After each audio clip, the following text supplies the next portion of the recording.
Long time to do. So,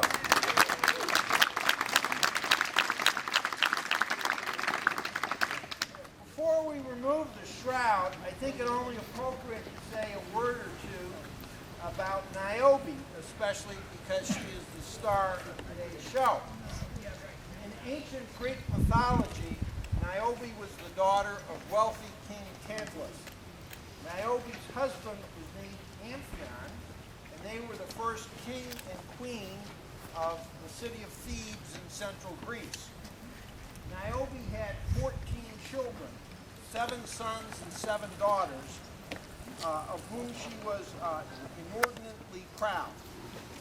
Her excessive pride, the character that the ancient Greeks called hubris, ultimately proved to be the cause of Niobe's downfall.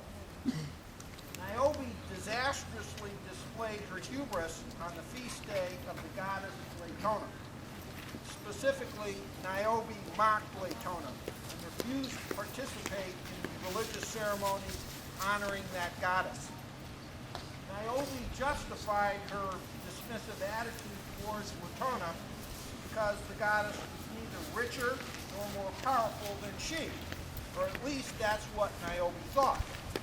After all, Niobe was the heir of rich King Tantalus and was a queen. Furthermore, Niobe claimed to be 7 times more blessed than Latona because Niobe had 14 children compared to Latona's 2. The goddess Latona found Niobe's behavior intolerable.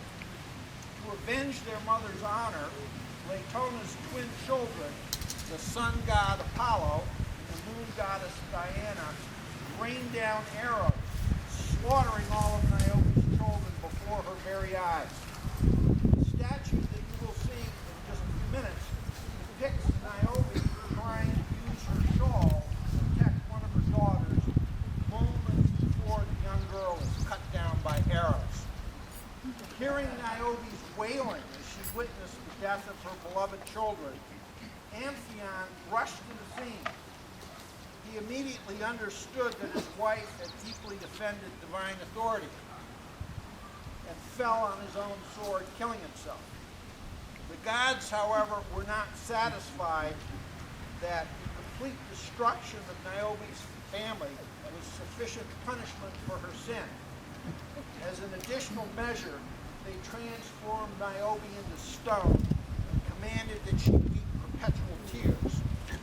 In western Anatolia, which in ancient times was considered part of Greece, there is a mountain with a rock formation on it that resembles the head of a woman. I guess you might call it the female version of the old man of the mountain that used to exist up on Franconia Notch. Reportedly, water flows from the area around her eyes, and this may have inspired the myth. Who cast this statue? The myth of Niobe has long fascinated artists and their audiences. It tells a universal story that has relevance to every age and culture. The statue behind me was cast by the Prussian sculptor Maurice Geis sometime around 1860.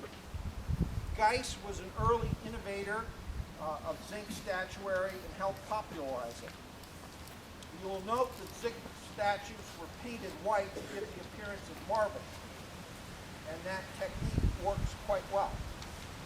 One of our special guests today, Carol Brisson, is the expert on zinc statuary and will have more to say about this subject a little later in our program. Geis's casting was made of a mold of a statue at the Uffizi Gallery in Florence, Italy. The statue at the Uffizi itself was carved from marble during Hellenistic times and is itself a copy of a statue believed to have been carved by Praxiteles in the 5th century BC. Praxiteles' original was much admired in antiquity, but disappeared long ago without a trace. When Maggie and I were married 34 years ago, we actually saw the Hellenistic statue of Niobe that is in Florence. And perhaps some of you have seen that statue as well. When I saw it, I knew nothing about the Niobe myth. so it made no special impression on me at that time. All I remember was that there was a room called the Niobe room containing a profusion of 2- and 3-dimensional images of Niobe. I remember being mildly curious why artists of the ages were fixated on this. Quite frankly, my mental concentration at that time was probably focused on where to go for lunch. Anyway, back to our story. In 1862, Geist advertised Apollo and Diana for sale at an industrial exhibition in London, England. All of these statues were purchased by an anonymous buyer who we believe was Isaac Adams. Adams was traveling in Europe at the time. It was widely reported, albeit anecdotally, that he purchased the statuary from Europe. I have a color photo of the statue of Diana that used to stand on the south lawn of Chestnut Manor just up around the corner. In August 11th, 1993, Bob Batchelder, who lived right over here, wrote a letter to Robin Dustin, who was then the director of the Historical Society, saying that local young women called the statue of Diana Lydia Pinkham, a name he cryptically noted, quote, refers to a tonic for a woman's ailment, close quote. This past November, Maggie and I were visiting the Louvre in Paris, our first trip back to Europe after 34 years. You can imagine my surprise when we walked into the room where the ancient Greek statuary was kept and saw the original Praxiteles statue of Diana. Geist's zinc copy of that had formerly stood up the road from our house and was a spitting image of Praxiteles' masterpiece. Geist's zinc statue of Diana was sold at auction several years ago to a local antiques dealer. The fate of the Niobe statue here in Sandwich is fairly well known. It was not properly secured to its base. The statue's fastenings to the stone were damaged during the 1938 hurricane, and 3 years later, in 1941, the statue tumbled over and was smashed to bits. Luckily, 2 things happened. First, people had the foresight in 1941 to collect up all the broken pieces and save them. Second, in 2011, Adam Nudd Homeyer asked if we would consider letting him put the pieces back together. I think that you will all soon agree he did an excellent job. Why did Isaac Adams choose to put the statue of Niobe up on this wall?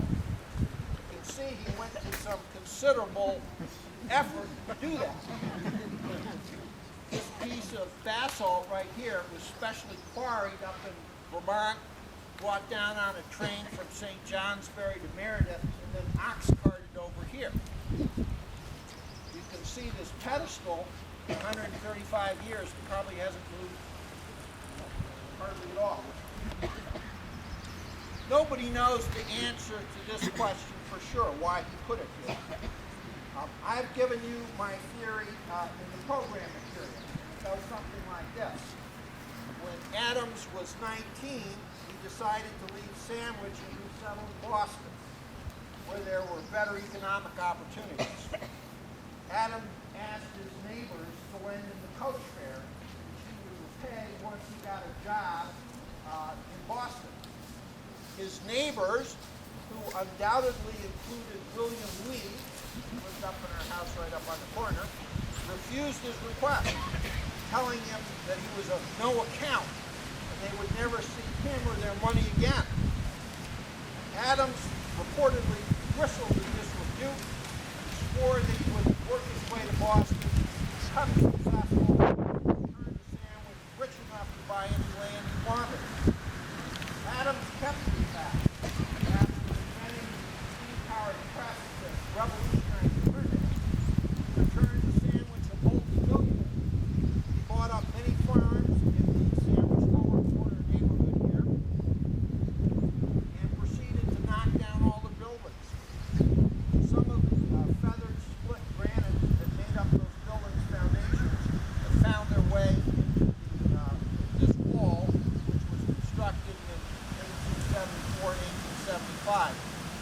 found some, for example, some front door steps. Still have roof straight, metal roof straight.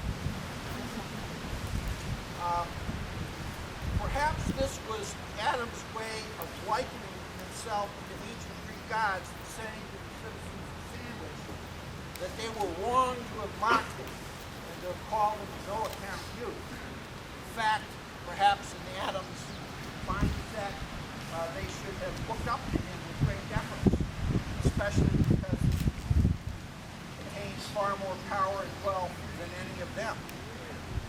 Rather than punishing his neighbors by mowing them down with arrows, like Apollo and Diana in the myth, perhaps Adams merely bought and destroyed their homes as his symbolic equivalent. He may have placed statues of Niobe, Apollo, and Diana along the Great Wall, which was itself an emblem of his power and wealth, to constantly remind townsfolk of his message. If, I emphasize if, that was Adam's motivation, he too suffered from hubris. Ironically, the symbol of his assertion of greatness, the statue, was struck down just as the mythical character Niobe was struck down. Rather than being turned into stone, the ultimate indignity given to the smashed statue of Niobe was to be buried in the pile of horse manure in one of the barns behind Chestnut Manor. Adams clearly lacked the self-effacing attitude of his contemporary, Mark Twain, who in the conclusion of his autobiographical book, Roughing It, famously stated, "If you are of account, stay at home and make your way by faithful diligence. But if you are of no account, go away from home, and then you will have to work, whether you want to or not. Thus, you become a blessing to your friends by ceasing to be a nuisance to them, even if the people you go among must suffer by the operation." Now, I want to ask my young neighbors, Amelia Nudd Homeyer, who I understand is celebrating, what, her 8th birthday today?